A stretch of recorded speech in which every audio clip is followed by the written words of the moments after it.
Welcome back to Today Extra. Every little bit helps. That's what the federal government is calling their new $20 million ad campaign encouraging Aussies to reduce fuel consumption. The global fuel shortage is affecting us all. To keep us moving, the government has been working to secure Australia's fuel supply and has a 4-level National Fuel Security Plan. We're now at level 2, and we all have a part to play. Together, simple actions can make our supply go further and save fuel for our truckies, farmers and essential services. Every little bit helps. Let's get today's take on this with journalist Shelley Horton and Nova's Michelle Stevenson. Michelle, that sounds like your smooth voice today. It does sound like your smooth Catch me voice. every day. No. Your reaction to having something like this? It's kind of a necessity to remind us, isn't it? Do we need to spend $20 million to remind us that the government is failing us? This is about optics, not options. I'm sorry, the government has been on the back foot on this. We understand that everything is expensive when it comes to fuel right now, and so we are doing our best to limit excessive fuel consumption. But I don't need the government spending $20 million on an ad campaign to tell me how to drive my car. This is terrible. And the fact that they're spending money and wasting time on this, instead of coming up with options to, I don't know, sort out our fuel crisis, that might be better. Yeah, or even give some of that cash to Aussies doing it tough, Shell. Seriously, it is a weird Monday when I'm agreeing with Michelle, but this ad campaign makes me furious. I cannot think of anything more stupid than this ad campaign where it's just teaching us to suck eggs. We know there's a fuel crisis. We know we need to look after it. Use that $20 million in diesel for our farmers. I just think this is completely tone deaf and unnecessary, and it makes the government look like a joke. Look, I don't not agree, but I'm going to throw my hat into the devil's advocate corner here and say every country is going through the same issue. Yes. And every country needs to message the same thing. So until Trump and Iran or whatever can get out of the Strait of Hormuz and we can get petrol flowing again, which will still take 6 months to get to the supply chain down here, we do need to remind people because we do want to go on with our lives. It still doesn't feel real at certain stages. It does at the Bowser, and it will at Woolies, but we still need to have that sort of reminder, like, oh, yeah, that's right. But I get that, but I think also when they spend... Oh, look at you, all proud of yourself doing I just thought that was... I don't necessarily believe it, but I'm like, let's have a debate. But I get that, but also when they're spending money, taxpayer money, to reduce the cost of petrol, then of course you're going to have an expectation that people are going to spend more on petrol because you've reduced the cost of petrol. So either you can't have your cake and eat it too. I think we really need to be cautious about what we're spending our money on. And the problem is we need to maybe help Trump. We need to get into the Strait of Hormuz and maybe get that open. I don't know, because at the moment... You think we should engage in the war? Not engage in the war, but we need to actually throw some support to our US allies, because at the moment that strait is not opening and Trump is a hot mess. We need to help him out somehow. Shell, any ideas for Trump? Look, She's got loads of ideas. Not even Melania wants to help at the moment. Yeah, not even his wife. Having to negotiate with Trump. I mean, we are allies, but at the same time, he's just so unpredictable and we are all suffering. So I think that what we need to do is, yes, get some, international relations happening where we can help in any way we can, because we are hurting. Well, every little bit helps, Shell.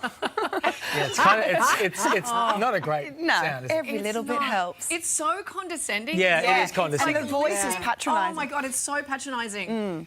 All right, Shell and Michelle. I tried to open up the debate. We're But all I in agree. agreement here. We all agree. We all agree. All right, after the break, Justin. Believers around the world are losing their minds over his Coachella set, but did he deliver?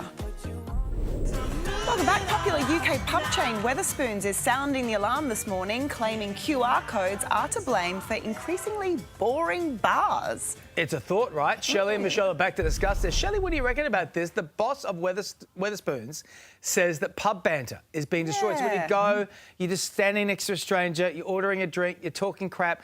Do you think this is happening here as well? Yeah, I really do. And I think that it is something that we've got our younger generations who are so obsessed with their phones, they're losing that ability for banter anyway. So this is just reinforcing it. There's nothing better than having a random chat with a complete stranger while you're waiting for your gin and tonic. Like, it's just fun.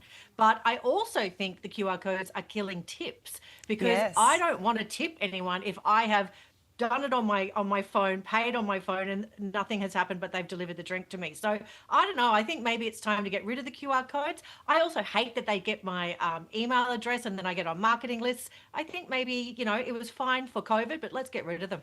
Yeah, there's nothing better than good service as well. Yeah. I mean, I don't go to bars that actually have QR codes anymore, so I don't really actually interact with them because I enjoy nothing better than sitting at the end of the bar and just talking to bartenders. Yeah. Sometimes I like going on my own and like sitting and doing some work and like having a drink and just chatting to the people behind the bar. I really like it. We're just looking at you talking about your lonely afternoons at the end of the bar. Trying to chat up the barman. I know, now I sound like a real She's loser. recreating Cheers. I'm just there, doing He my walked into the work pub at the and end of the everyone's like, bar "Hi, Michelle." as a wine taster. Anyway, overnight, Coachella caught a serious case of Bieber fever. Yes. Have a look at this. And it's all I can take in this morning. And it's all I can take in this moment. It's another look right in my eyes. My first love broke my heart for the first time. And I was like, baby, baby, baby, oh. I'm coming for you. I'm coming for you. 'Cause all I need is a beauty and a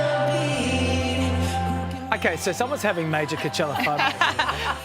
Michelle, you've been before. Yes. You love Coachella. I love Coachella. But do you think this performance, which feels like it's very online coded, Yeah. do you think this is a great stadium performance or not? Yes, it was very stripped back and it was very Bieber. I mean, he has been moving in this kind of direction. We saw him perform live at one of the music awards shows where it was also very stripped back. He was just in his underwear and some socks and he just had a guitar. This is pure Bieber and he gave the fans what they wanted. Everyone was excited. He was playing to all his old songs. I loved seeing him on the back just singing to himself. I did like that it was juxtaposition. It Yeah. was really good. And I think what happens so much is a lot of artists spend a lot of time and a lot of money on a big production and you forget why you're actually there. You're there for the music. But he's still got the big money. Well, yeah, he's Well, he got keeping $10 most of million. the big money. But people were saying, like, literally his set would have cost, like, $2,000. Exactly. So that man is making a killing. Yeah. Well, Katy Perry had a pretty hilarious reaction. Let's have a look. And that is premium. I don't see no ads. No ads. So no premium. So, love yes, it. exactly. No YouTube ads. Shelley, she makes a good point. Yeah, look, I disagree. I think it was a phone it in kind of Oh, performance. you're not a believer. I think. No, I think that honestly, give me a Sabrina Carpenter where we've got a full set, we've got stars, like put some effort in. His toned back is actually just lazy. So No. nah, it's a no for me. Unsubscribe to whatever you just said. I'm sorry. As a believer, I'm really upset that you think that. He gave everyone what they wanted and I thought it was incredible. In a dirty hoodie. Nah. Yeah. In the baggies. I will Making take it. that dirty Have a hoodie. shower. That man is delicious. Hang on, how old is he? Whoa. Yeah, I know. Hey, all right, You can come take can your meet him bar at a talk bar walking, sometime. Michelle. I'm sitting at the end of the bar with my laptop. Watching Bieber with his Bieber on laptop YouTube. through a concert. Team, good to see you both. Have a great week. Thanks, team. See you soon. Still to come on Today Extra, is back pain bothering you?